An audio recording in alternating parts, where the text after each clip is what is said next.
My brakes failed on a mountain road. I was seconds from dying. When I called my husband for help, he said calmly, "I'm sorry, Rachel. You weren't supposed to find out." The line cut. My car flew off the cliff.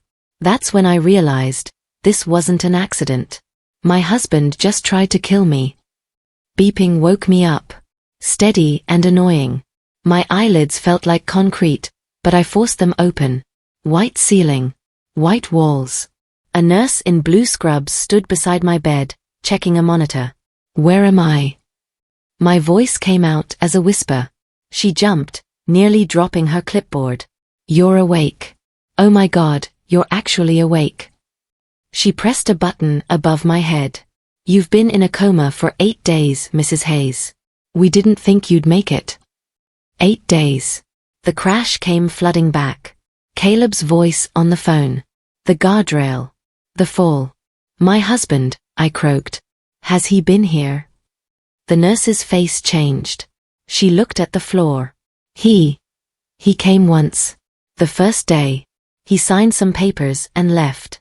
He told everyone you didn't survive the crash." My chest tightened. "What?" She leaned closer, whispering. "He held a funeral 3 days ago." I made the nurse bring me a laptop. My fingers shook as I typed my own name into the search bar. The first result made my blood run cold. Local woman dies in tragic accident. My wedding photo stared back at me from the screen. Below it, pictures of my funeral. Caleb stood at a podium, his face twisted in fake grief. His arm wrapped around a tall blonde woman I'd never seen before. She wore my diamond earrings. The ones my mother gave me before she died. Comments filled the page. "So sad. She was too young. Caleb must be devastated." I scrolled through 50 photos of people crying over a casket that held nothing but lies. My sister posted a long tribute about how much she'd miss me. She hadn't called me in 2 years. I closed the laptop and stared at the ceiling. They buried me. They actually buried me. My name is Rachel Hayes.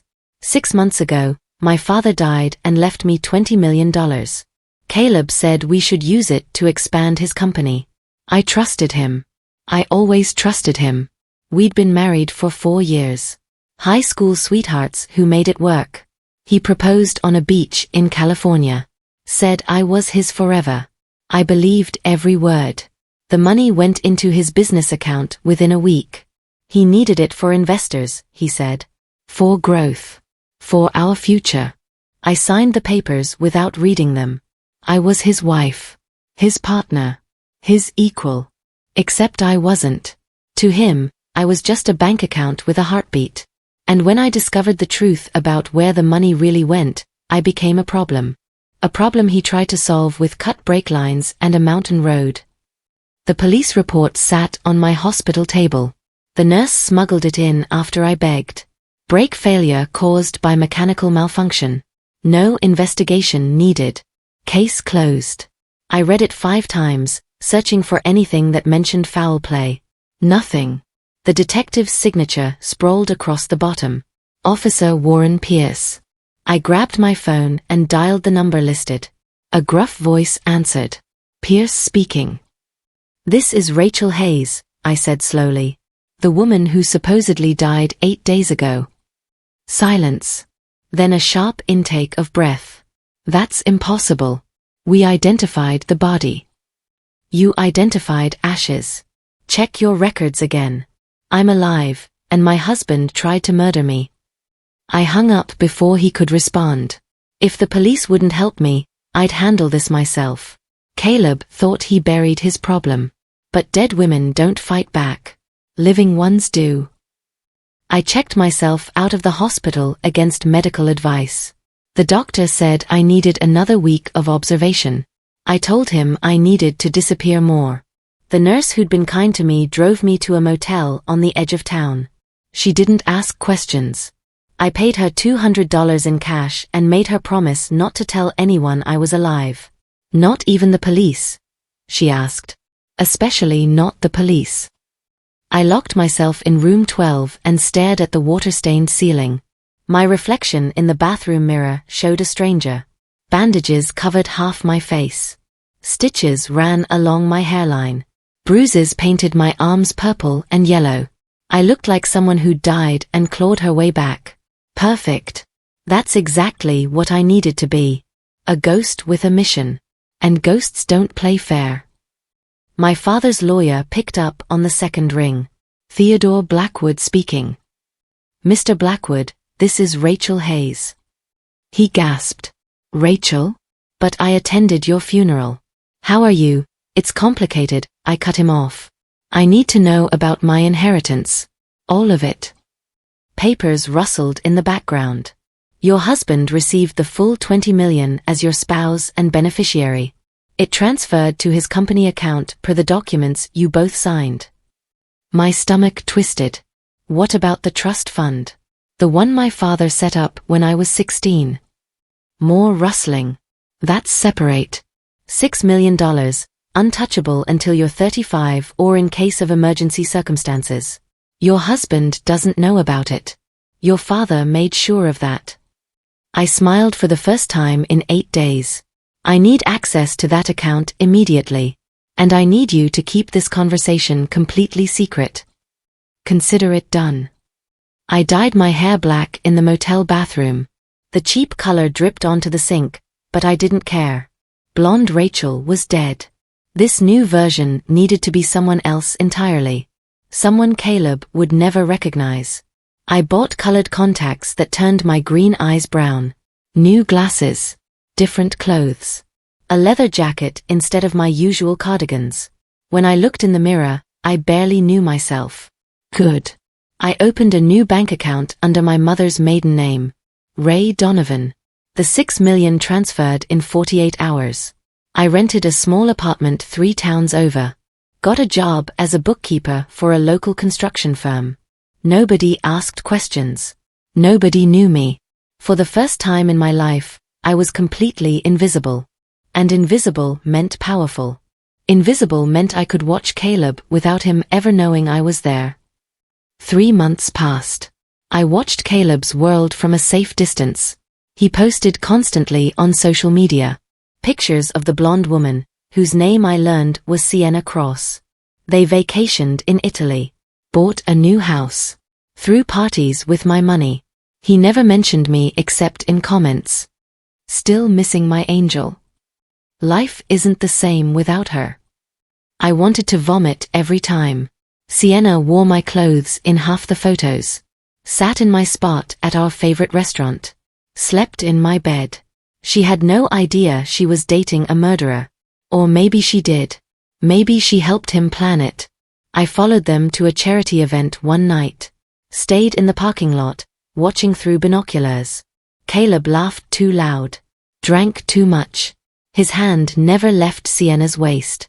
He looked happy. Content. Like killing me had freed him. That's when I decided. I wouldn't just expose him. I'd destroy everything he built on my grave. I hired a private investigator named Ford Kelly. He had a messy office and a coffee addiction, but his reviews were perfect. I need everything on Caleb Hayes, I told him. Financial records, phone records, security footage. Everything. Ford raised an eyebrow. That's expensive. I slid an envelope across his desk. Here's $10,000. Get me what I need, and there's more where that came from. He opened the envelope and whistled. You got it. Give me 2 weeks. It took him 12 days. He came back with 3 folders stuffed with papers. Bank statements showing money transfers to the mechanic who tampered with my brakes. Text messages between Caleb and Sienna from before my accident. Photos of them together 6 months before the crash. They'd been planning this. Both of them. My hands shook as I read through everything. Ford watched me carefully. You want me to take this to the police? Not yet, I said. I need more. I created a fake company, Donovan Consulting. Built a simple website. Made it look legitimate. Then I reached out to Caleb's business with a proposal. His assistant called me back within a week. Mr. Hayes would love to meet with you. Are you available Thursday at 2? I smiled into the phone. Thursday works perfectly. I spent 3 days preparing. Practiced my new voice. A slight accent I'd been working on for months. Memorized every detail of my fake background. When Thursday came, I dressed in a sharp black suit. Red lipstick. Hair pulled back. The woman in the mirror looked nothing like the Rachel Hayes Caleb married. I drove to his office building. The same one I helped him lease with my father's money. Security waved me through. The elevator climbed to the 10th floor. And when the doors opened, I stepped into the past wearing the face of someone completely new. Caleb's office hadn't changed. Same desk. Same view. Same leather chairs. He stood when I walked in, hand extended. Miss Donovan, pleasure to meet you. I shook his hand, keeping my face neutral. His palm was sweaty. Nervous. I wondered if he felt guilty about murdering his wife. Mr. Hayes. Thank you for seeing me. We sat. He leaned back, trying to look casual. I read your proposal. Impressive work. Where did you study? Stanford, I lied smoothly. Business and finance. He nodded, impressed. Something flickered in his eyes. Recognition? No. Just attraction. He was checking me out.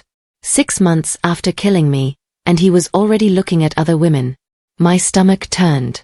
I think Donovan Consulting could be very valuable to us, he said. When can you start? I smiled. Cold and calculated. Immediately. I'm very good at finding problems others miss. His expression faltered. Just for a second. Problems. Financial discrepancies. Hidden accounts. Things like that. I held his gaze. I'm extremely thorough. Working inside Caleb's company was easier than I expected. His staff barely noticed me. I kept my head down, did my work, and listened. People talk when they think you're nobody. I learned everything. Sienna visited every Tuesday. She'd sweep into the office like she owned it, kissing Caleb in front of everyone. Nobody seemed to care that his wife had died 6 months ago. One afternoon, I followed her to lunch. She met another woman at an expensive restaurant downtown. They ordered wine and talked too loud. I sat 3 tables away, pretending to read a book. He's completely obsessed with me, Sienna laughed. I barely have to try anymore. Her friend leaned in. And the money? All mine. Well, ours. He doesn't suspect anything. They clinked glasses. My hands gripped my book so hard the pages crumpled. She knew. She definitely knew. After they left, I paid my bill and walked to my car. Rage burned in my chest. They'd planned my murder together. Celebrated it. Spent my inheritance. Now they'd pay for every single dollar. Every single lie. I started small. A few accounting errors that pointed to Caleb's mismanagement. Nothing obvious. Just enough to make investors ask questions. Then I sent an anonymous tip to a financial blogger who specialized in corporate fraud. Check out Hayes Industries. Something doesn't add up. The blog post went live 3 days later. Is Hayes Industries built on lies? It detailed several suspicious transactions. Money moving offshore. Unexplained bonuses. Payments to shell companies. Caleb's phone rang non-stop for a week. I watched from my desk as he paced his office, barking orders at his assistant. 2 investors pulled out. Then 3. By the end of the month, his company lost 15% of its value. He called an emergency meeting. Everyone crowded into the conference room. Caleb stood at the head of the table, tie loosened, face red. We're going to find whoever's spreading these lies, he snarled. I sat in the back, taking notes. Nobody looked at me. Ghosts are invisible until they want to be seen. Sienna started getting nervous. I could see it in the way she chewed her nails during meetings. The way she jumped when her phone rang. One night, I followed her home. She lived in a condo downtown. Nice building. Doorman. Security cameras. I waited until she went inside, then slipped an envelope under her door. Inside was a single photo. Her and Caleb, kissing in a parking garage. 3 weeks before my accident. The date was printed at the bottom. The next morning, she called Caleb 12 times. I knew because I'd hacked into his phone records. He didn't answer until the afternoon. Their conversation lasted 2 minutes. When Sienna came to the office that day, her eyes were red. Mascara smudged. She and Caleb argued in his office with the door closed. I couldn't hear words, but I didn't need to. Their body language said everything. She jabbed her finger at him. He threw his hands up. When she left, she slammed the door hard enough to rattle the windows. The second envelope arrived at Sienna's condo a week later. This one contained bank statements. Every transaction Caleb made with my inheritance. The house he bought her. The vacations. The jewelry. All purchased with money that belonged to a dead woman. I included a note. Blood money doesn't wash clean. She filed a police report the next day. I found out through Ford, my investigator. Someone's stalking Sienna Cross, he told me. She's scared. Good, I said. Ford gave me a look.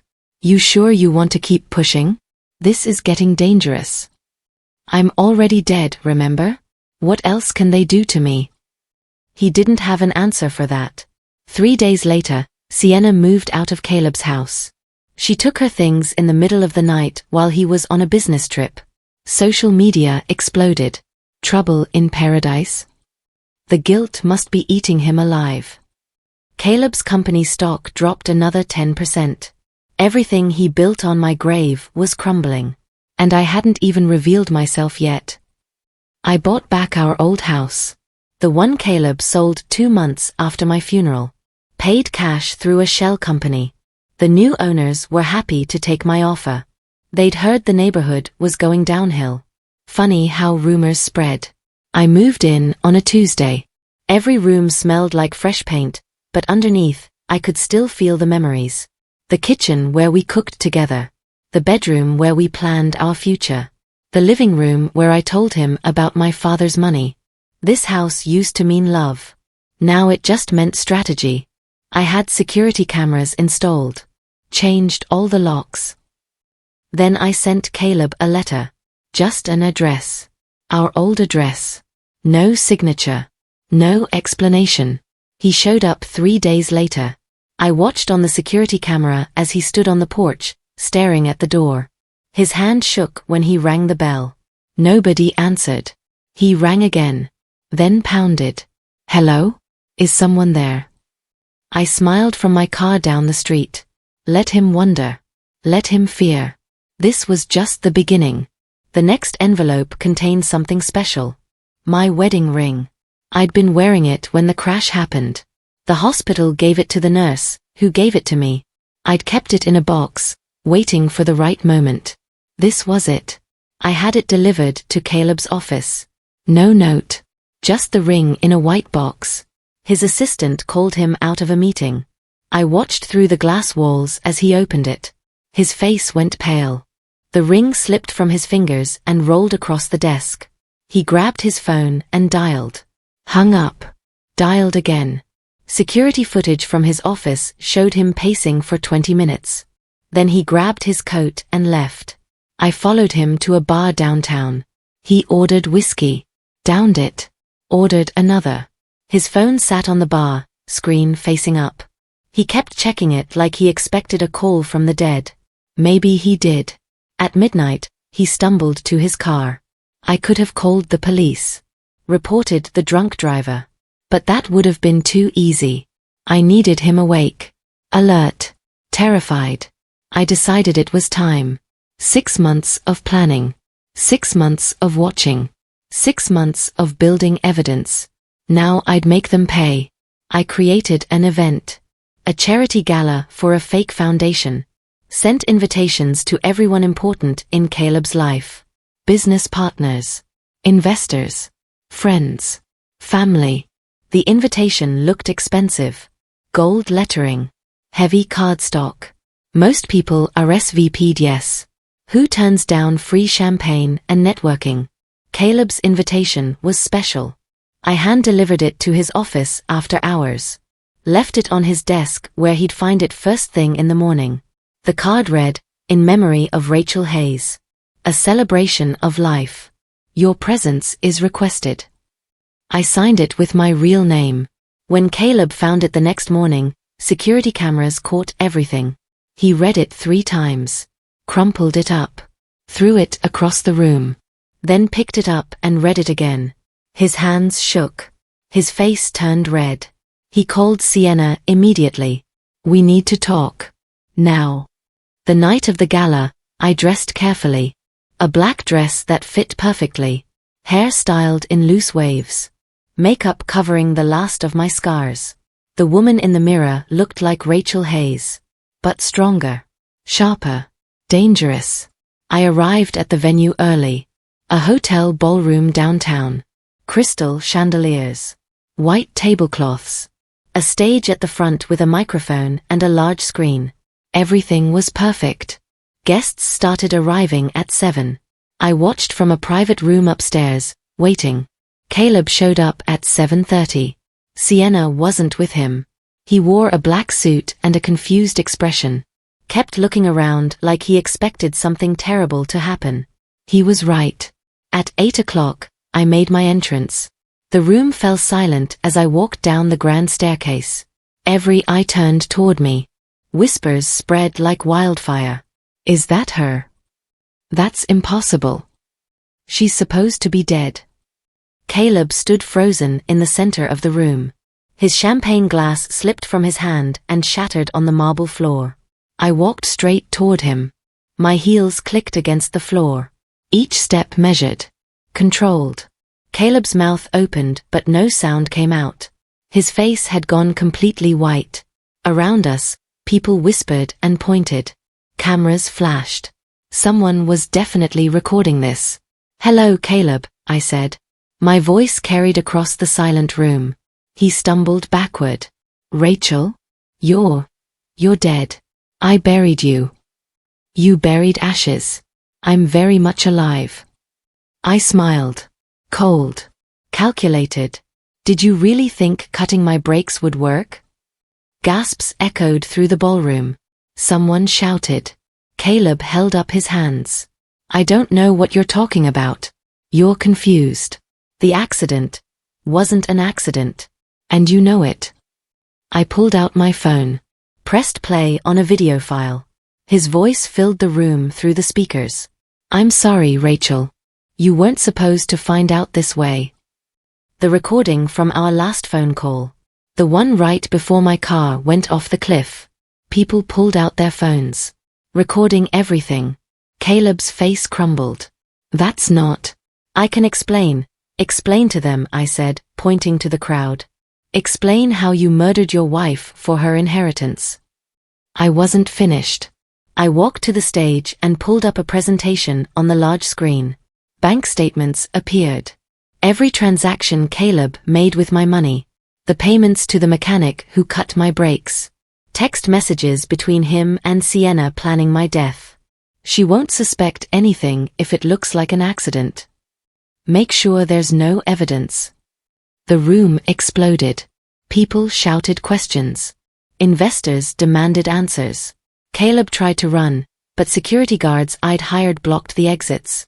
"You see," I continued calmly, "my husband thought $20 million was worth more than my life. He and his girlfriend planned everything. The crash. The funeral. The inheritance transfer. But they made one mistake." I paused for effect. They forgot that my father set up a separate trust fund. $6 million they knew nothing about. Money I used to investigate them. To hire lawyers. To gather evidence. Caleb sank into a chair, his face in his hands. It was over. He knew it. Everyone knew it. The police arrived 10 minutes later. Officer Pierce walked through the crowd, his expression grim. He looked at me, then at Caleb. "Mrs. Hayes. We need to talk." "I have everything you need right here," I said, handing him a flash drive. Bank records, text messages, security footage, witness statements. It's all documented. He took the drive, studying my face. Why didn't you come to us immediately? Because you closed the case without investigating. Because you believed a murderer over evidence. I had to do this myself. Pierce nodded slowly. Fair point. He turned to Caleb. Caleb Hayes, you're under arrest for attempted murder, insurance fraud, and conspiracy to commit murder. You have the right to remain silent. The room watched as they handcuffed him. Cameras flashed. Videos recorded. By morning, this would be national news. Caleb looked at me one last time as they led him away. His eyes pleaded for mercy. I gave him the same mercy he gave me. None. Sienna was arrested 3 days later. She'd been hiding at her mother's house in another state. The police found her using security footage from the mechanic's shop. Turns out she was the one who paid him. Used cash from Caleb's account. The trial lasted 6 weeks. Every detail came out. Their affair started a year before my accident. They'd planned everything carefully. Thought they'd get away with it. The jury took 4 hours to convict them both. Attempted murder. Fraud. Conspiracy. Caleb got 25 years. Sienna got 20. I sat in the courtroom and watched them led away in chains. Felt nothing but relief. Justice finally happened. The money got sorted out too. Every penny Caleb stole was returned to my account. Plus damages. Plus interest. I didn't need it really. But it felt good to take back what was mine. I sold the company he built with my father's money. Donated the proceeds to a charity for domestic violence survivors. 1 year later, I stood in my kitchen making coffee. Sunlight poured through the windows. Birds sang in the trees outside. My phone rang. Theodore Blackwood, my lawyer. Morning, Rachel. Just wanted to let you know the last of the legal proceedings wrapped up yesterday. You're officially free and clear. Thank you, Theodore. For everything. After I hung up, I walked to the mirror in the hallway. The scars had faded. My hair was blonde again. Green eyes. No more disguises. Just me. Rachel Hayes. Survivor. I thought about Caleb sometimes. About the man I married. The man who tried to kill me. Part of me still couldn't believe it happened. But the bigger part of me felt grateful. Grateful I survived. Grateful I fought back. Grateful I won. They tried to bury me. But they forgot that dead women tell no tales. Living ones write the ending. And my ending was freedom.